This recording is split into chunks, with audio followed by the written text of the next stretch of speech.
ஏ உட்கார.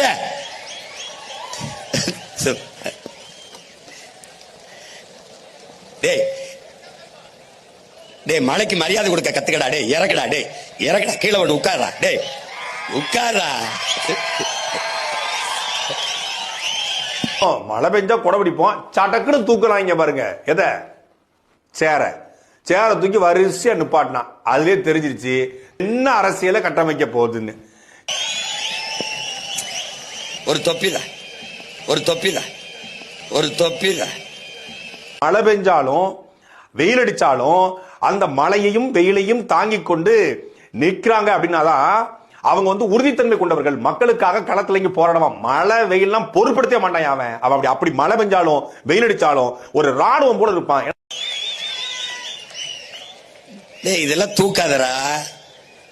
மாநாட்டுக்கு மரியாதை இல்லடா. கடலை பேசுறோம், மழைய பேசுறோம், இப்படி தூக்கி உட்கார முதல்ல. சரி, இந்த சேர தூக்கி வைக்கிறது எப்ப மழைக்கு நனைய கூடாதுங்கிற சேர தூக்குன்னு ஒரு தப்பா? ஒரு தொண்டை வந்து இப்படி பண்ணது தப்பா? தப்பே கிடையாது. மழைக்கு வந்து எதை வேணாலும் தூக்கி பிடிக்கலாம்.